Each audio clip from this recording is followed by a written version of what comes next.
प्यारे बच्चों, good morning. तो चलो आज हम देखने वाले हैं, मतलब शुरुआती है शायद, पहली है कविता भारत की महिमा। अभी इसके बारे में सबसे पहले इसका जो कविता है भारत की महिमा, इसके नाम से ही पता चलता है कि हमें क्या जानकारी मिलने वाली है। तो मतलब हमारी भारत जो देश है बहुत अच्छा देश है और बहुत सारी परंपराएं, धैर्य की, शौर्य की, सभी चीज़ की हमें परंपरा है इस भारत से मिली है। तो इस भारत की महिमा मतलब भारत का महत्व इस कविता में कवि जो है जयशंकर प्रसाद जी ने वर्णन किया है। तो हम सबसे पहले जयशंकर प्रसाद जी की परिचय करवा लेंगे। तो उनका जो नाम है वो है जयशंकर प्रसाद। उनका परिचय जन्म 1890 में वाराणसी उत्तर प्रदेश में हुआ है। मृत्यु भी 1937 में वाराणसी उत्तर प्रदेश में हुआ है। उनका परिचय मैं कर देती हूँ। ये जो है छायावादी युग के कवि है, 4 स्तंभों में से एक है और ये बहुमुख प्रतिभा, बहुमुख मतलब सब कुछ उन्होंने साहित्य के क्षेत्र में तकरीबन सभी साहित्य के ऊपर लिखा हुआ है। कवि है, वो नाटककार है, कथाकार भी है, उपन्यासकार भी। उपन्यास मतलब जो बड़े बड़े किताबें लिखते, नॉवेल लिखते हो, तथा निबंधकार के रूप में भी प्रसिद्ध है। आपकी रचनाओं में सर्वत्र भारत के गौरवशाली अतीत, ऐतिहासिक विरासत के दर्शन होते हैं। मतलब उनकी सारी जो साहित्य है उसमें भारत का इतिहास जो है उसका, ये भी कविता ऐसे कि भारत के बारे में बता रही है। भारत के जो हमारा पुराना है, जो परंपरा है, बहुत सारी परंपरा है राजा महाराजों की, उनकी वीरता की परंपरा है। उन्होंने वीरता ही नहीं, ताकत की नहीं, तो हमारे धर्म की भी परंपरा हमारे साथ उज्जवल परंपरा दी है। तो उनके गुणगान हमेशा इनके रचनाओं में रहता है। उनकी प्रमुख कृतियां जो है झरना, आंसू, लहर, काव्य है, कामयनी, महाकाव्य है, स्कंदगुप्त, चंद्रगुप्त, ध्रुव स्वामिनी, ऐतिहासिक नाटक है, प्रतिध्वनि, आकाशदीप, इंद्रजाल, कहानी संग्रह है और कंकाल, तितली, इरावती, उपन्यास आदि है। तभी इस पद्य संबंध में हम देखेंगे। इस कविता में, प्रस्तुत कविता में कवि ने अपने देश के गौरवशाली अतीत का सजीव वर्णन किया है। कवि का कहना है कि हमें अपने देश पर गर्व करते हुए उसके प्रति अपना वर्चस्व निछावर करने के लिए हमेशा तत्पर रहना चाहिए। मतलब अगर हम देश के लिए जान गंवाने के लिए हमेशा तत्पर रहना चाहिए। हमारा देश बहुत महान है और देश के लिए हमें कुर्बानी के लिए तैयार रहना चाहिए। तो इसी तरह से हम अभी जाएंगे। यहाँ पे देखो, ये जो चित्र दिया है उसमें हमारा हिमालय पर्वत का दर्शन हमें करवाया है। तो यहाँ पे हम पहले से जाएंगे और कविता के देखेंगे। कविता क्या है? भारत महिमा। हिमालय के आंगन में उसे किरणों को उपहार दे। सबसे पहले जरूरी है कि ये सारे जो शब्द है उसके अर्थ अगर मालूम है तो कविता संबंध में बहुत आसानी है।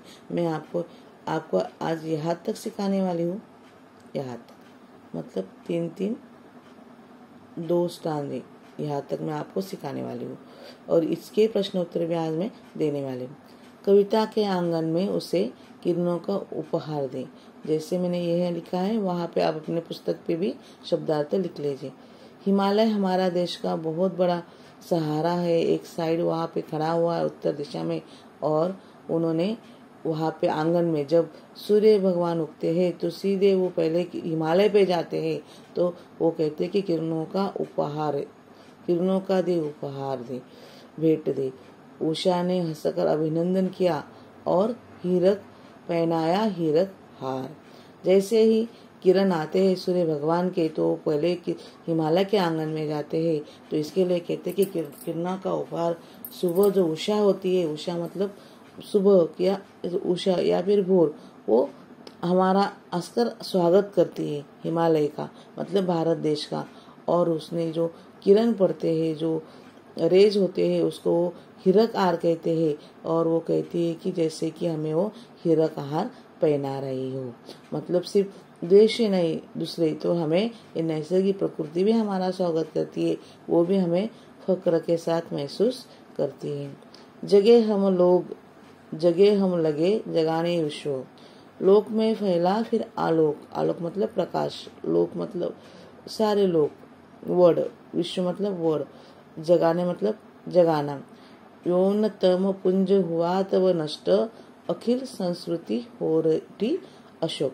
देखो ओम तम, ओम मतलब आकाश, आकाश में जब अंधार फैला हुआ था, ओम तम पुंज मतलब आकाश में पूरे आसमान में सब तरफ अंधार फैला हुआ था, तब वो अंधार किसने नष्ट किया है?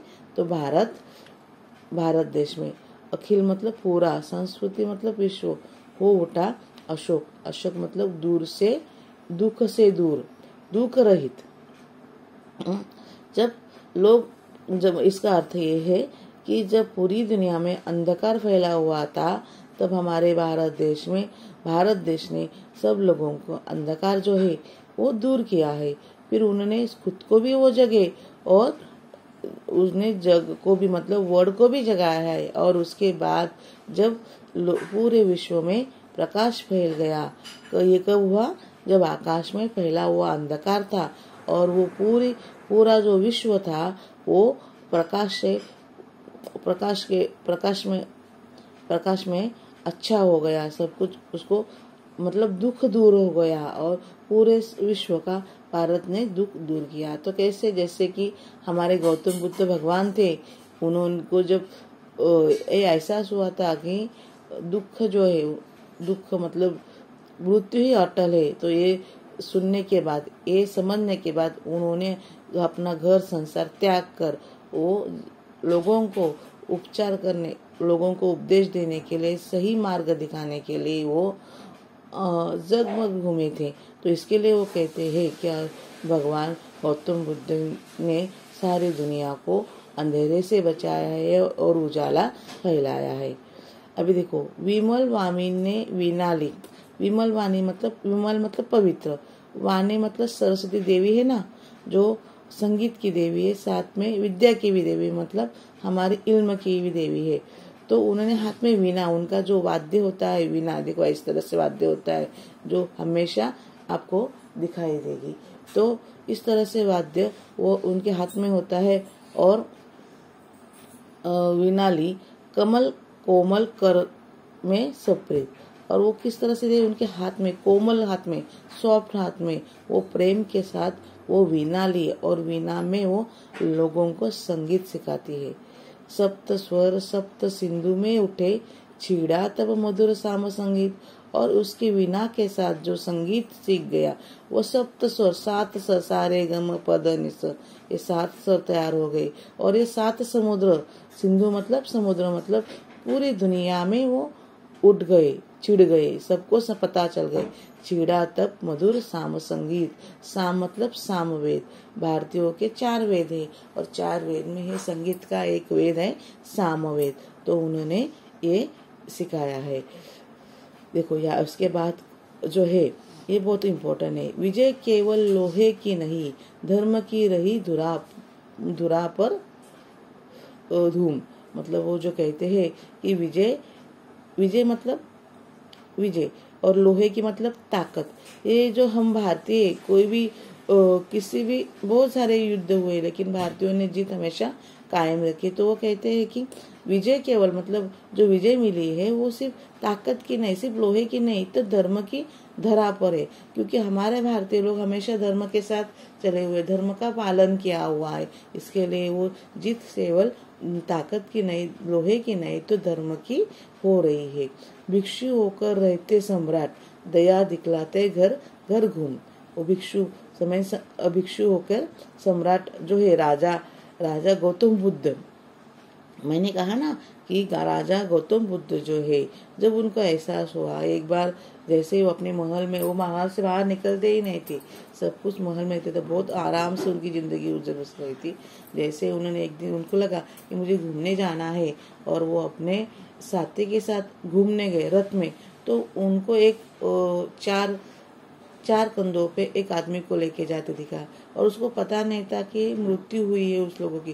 तो उसने अपने साथी से पूछा कि ये क्या हुआ है, तो उन्होंने कहा कि एक किसी की मौत हो गई है और मौत के बाद उसको जलाने के लिए, उसका अंतिम संस्कार करने के लिए लोग उसे लेके जा रहे। तो उनको तब पता चला कि हमारी मृत्यु भी होती है, हम इस दुनिया से नष्ट भी होने वाले। तब उन्होंने, जब इस बात का ज्ञान हुआ, तब उन्होंने घर संसार, पत्नी, बच्चा सब छोड़कर वो विरक्त जीवन जीने लगे। और कुछ दिनों के बाद उनका एहसास हुआ, और क्या क्या, फिर उन्होंने पंचशील निर्माण किए, त्रिसंयम निर्माण किया। पंचशील मतलब क्या? चोरी नहीं करना, झूठ नहीं बोलने का, पाप नहीं करने का, नशा नहीं करने का, हिंसा नहीं करने का। इस तरह से वो 5 शील है, वो बताते। और सारी दुनिया को उन्होंने ये सब कुछ बताने के लिए, मतलब खुद वो क्या हुआ, जब राजा बनकर नहीं बताया उन्होंने, वो भिक्षु ने घर घर जाके भिक्षा मांगी। और भिक्षा मांगते मांगते उन्होंने मतलब पूरे वर्ल्ड में वो घूमे, श्रीलंका, चीन, भारत, ऐसे। और वहाँ पे घर घर जाकर उन्होंने अपने धर्म का प्रचार दिया। ये उसके आगे देखते, देखो, गौरी गौरी गौरी को दिया दया का दान, चीन को मिली धर्म की दृष्टि। अभी देखो, गौरी मतलब ये मोहम्मद गौरी था, ये मुस्लिम एक राजा था। जब ये राजा हार गया था चंद्रगुप्त के साथ, राजा चंद्रगुप्त के साथ, तो राजा चंद्रगुप्त ने उसका जान बख्श दी थी और उनको मारा नहीं था। तो उसके लिए कहा था कि गौरी को दिया दान, चीन को मिली धर्म की दृष्टि। अभी पहले कहा कि राजा सम्राट ने सारे वर्ल्ड में अपने स्त्री संयम का या फिर पंचशील का प्रचार किया। तब उन्होंने चीन को भी पढ़ा, चीन को भी सिखाया। तो वो कहते हैं कि चीन को मिली धर्म की दृष्टि। धर्म क्या है? चीन को हमसे मिला है, हमसे सीखे। मिला था स्वर्ण भूमि का रत्न। और वो कहते हैं कि हमें एक स्वर्ण रत्न मिला था। कौन? राजा गौतम। राजा जो है गौतम, सम्राट गौतम बुद्ध एक हमारा रत्न जैसे थे, बहुत बड़े अच्छे थे। और उनको हमें भारत भूमि का रत्न कहते हैं कवि, वो कहते हैं। और शील की सिंहल को भी सृष्टि। पंचशील जो सिखाए मैंने, पढ़ा, झूठ न बोलना, चोरी न करना, पाप न करना, नशा न करना, हिंसा न करना, ये जो शील है ये उन्होंने हमें सिखाए। सिंहल मतलब श्रीलंका देश। तो उनको भी सृष्टि मिली, मतलब उनको भी नयापन मिला, उनको एक नया एहसास हुआ। मतलब चीन, श्रीलंका, ऐसे बहुत सारे देशों को हमने सिखाया है कि क्या धर्म है, क्या पंचशील है। जैसे राजा सम्राट ने, किसी का हमने छीना नहीं, प्रकृति का रहा पालना यही। मतलब किसी का जो कुछ हमारे पास है आज, वो हमने किसी से लिया नहीं या फिर युद्ध किया नहीं, खुद होकर युद्ध नहीं किया है छीनने के लिए। प्रकृति मतलब नेचर। उल्टा हमारे ऊपर बहुत सारे लोग आए और हमसे कमा के चले गए, जैसे कि अंग्रेज सरकार हो या फिर बहुत सारे। तो प्रकृति मतलब नेचर का रहा पालना यही। मतलब नेचर जो है, जो प्रकृति उन्होंने वो हमेशा में देती थी, अभी भी देती है। पेड़ पौधे, फिर कोई चोटी हो या फिर नदियाँ हो, बहुत सारी चीजें हमें, सब कुछ, मतलब अनाज वगैरह, ये सारी चीजें हमें प्रकृति देती है। मतलब प्रकृति ने हमें इतना दिया है कि हमें किसी से मांगने की जरूरत नहीं या फिर किसी से छीनने की भी जरूरत नहीं पड़ी है। तो ये हमारी जन्मभूमि थी, हम कहीं से नहीं आए, इसी जन्मभूमि पर जन्मे हुए हैं, हम कहीं से नहीं आए हैं।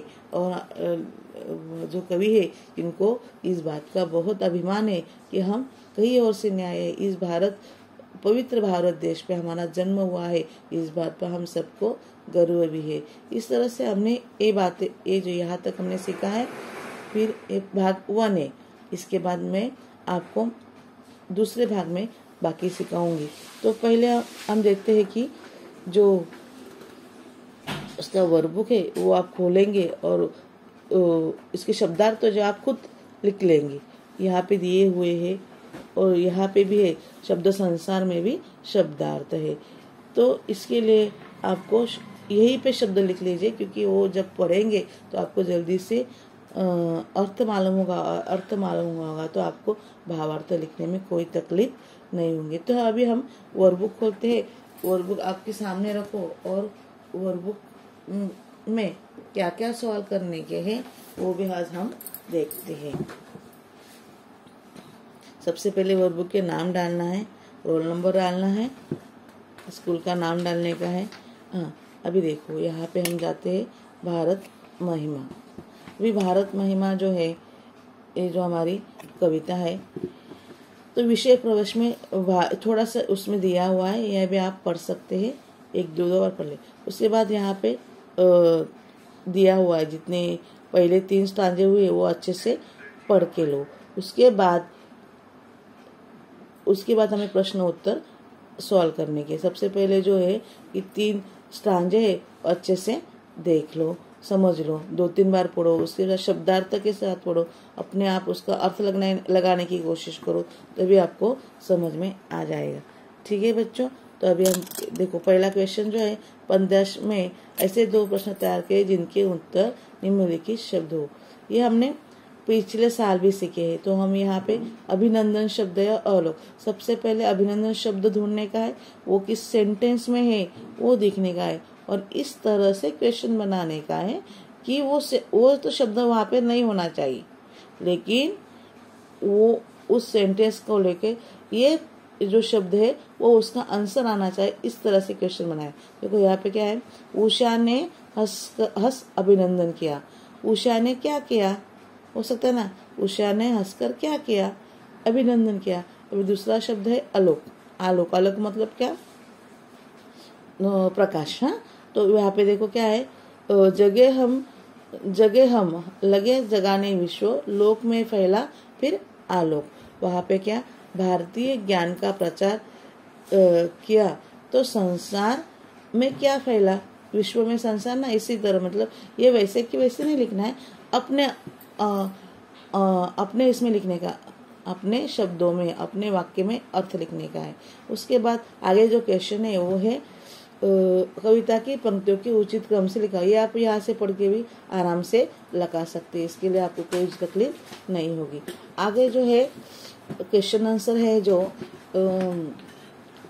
आगे का क्वेश्चन आंसर है वो है सत्य असत्य लिखिए। जब पूरा विश्व तो भारतवासियों को जगे नहीं, पूरा विश्व जगा, भारतवासी ने जगाया। यहाँ पे स्पेलिंग मिस्टेक है, वो करेक्ट करने की। वीणा, वाणी ने अपने हाथों में वीणा पी, सत्य है, पकड़े। उसके बाद विश्व के आंगन में किरणों का उपहास मिला, उपहास नहीं उपहार मिला है, इसके लिए असत्य है। सप्त सिंधु में 7 सुर गूंजने लगे, सही है, ठीक है, तो सत्य। उसके बाद निम्नलिखित शब्द में प्रयुक्त मतलब ये यहाँ पे अर्थ दिए है और उसके शब्द वहां पे लिखे। संपूर्ण मतलब पूरा, अकिल, संसार, संस्कृति, वो है शब्द। शोक रहित, अशोक, और आकाश, ओम। देखो उषा क्या करती है, अभिनंदन, हिरत, हार, विश्व, आलोक, वीणा, संगीत, ये आप देख ले। और देखो यहाँ पे जो क्वेश्चन है, उपयुक्त पद्यांश की 2 पंक्तियों को मैंने रब किया, तो आपने भी रब करना है।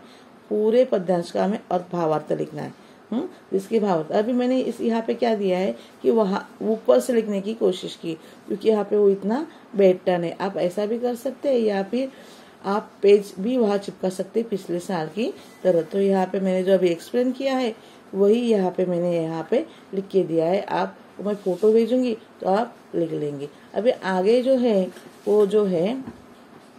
वो है पद्यांश 3, पद्यांश क्रमांक 2। विजय लोहे की नहीं, धर्म की धारा पर धूम, यहाँ से शुरू होता है, तो कहीं से आए थे नहीं, यहाँ तक है। हाँ, तो इसी की तरह यहाँ पे मैंने क्या किया है, हाईलाइट भी किया, तो वो आंसर है इसके लिए। अभी यहाँ क्वेश्चन आंसर में जाएंगे। आकृति पूर्ण कीजिए, आकृति पूर्ण कीजिए, जैसे क्वेश्चन है वैसे आपको लिखने हैं। आपके पास वर्ब के, लेकिन जो क्वेश्चन परीक्षा में आएंगे तो आपको वही डायग्राम आपको वहाँ पे ड्रॉ करनी। आपको ये लिखने की जरूरत नहीं है, सिर्फ ये और डायरेक्टली ये और ये लिखने की जरूरत, ये बिल्कुल लिखने की जरूरत, आकृति पूर्ण लिखने की जरूरत नहीं है। क्वेश्चन में किसके बारे में बता रही हूँ मैं, ये क्वेश्चन आंसर के मतलब एग्जाम के टाइम का बता रही हूँ। यहाँ पे देखो, चीन में प्रयुक्त 2 देशों के नाम, चीन और सिंहल मतलब श्रीलंका। भारत में केवल लोहे की विजय नहीं, यह सब कुछ है। यहाँ सम्राट, ये अगर आप पढ़ेंगे तो आपको आसानी से मिल जाएंगे। हमसे चीन की धर्म की दृष्टि मिली, हमसे मिली ना धर्म की दृष्टि। हमारा देश सदा प्रकृति का पालना रहा है। उसके बाद कविता में प्रयुक्त 2 धातुओं के नाम, लोहा पहले इसमें है और स्वर्ण, सम्राट गौतम बुद्ध है, उनको स्वर्ण रत्न कहा है कवि ने। अभी यहाँ पे देखो क्वेश्चन क्या है, निम्नलिखित पंक्तियों का तात्पर्य, कहीं से हम आए थे नहीं, हम भारतवासी किसी देश में आकर यहाँ बसे नहीं है, यही पे ना, यही की निवासी है। इसके बाद प्रकृति क्या रहा पालना, यही तो मतलब प्रकृति ने हमें बहुत सब कुछ दिया है ना, हमारी प्रकृति हर चीज हमें मुक्त हस्तते प्रदान करती है, जैसे कि पेड़ पौधे, फूल, अनाज, श्यामला भूमि, गिरी, शिखर, घाटियां, वादियां और झरने, नदियां, ये सारी बातें प्रकृति देती है, इसलिए हमें पालती है। अभी देखो आगे क्वेश्चन क्या है, आकृति पूर्ण कीजिए। हमने गौरी को इसका दान दिया, दया का दान दिया, भारत की धरती पर इसकी धूम रही, धर्म की बताइए ना इसके लिए। और आगे जो क्वेश्चन है वो क्या है, उपयुक्त पद्यांश में 2 लाइन का अर्थ बताइए यहाँ पे, लेकिन मैंने कहा है कि उपयुक्त पद्यांश में मैंने वो रब किया है, तो आपको भी रब करना है और पूरा भावार्थ लिखना है। तो भावार्थ के लिए मैंने इस तरह से अभी देखो यहाँ पे लाइन मार दी है और यहाँ से शुरुआत की, जो मैंने एक्सप्लेन किया है वही है, तो आप भी वहां से फोटो भेजूंगी तो वहां से लिख लेने का है। पीछे भी है, पीछे भी लाइन दिए है, वहां पे भी आप लिख सकते हैं।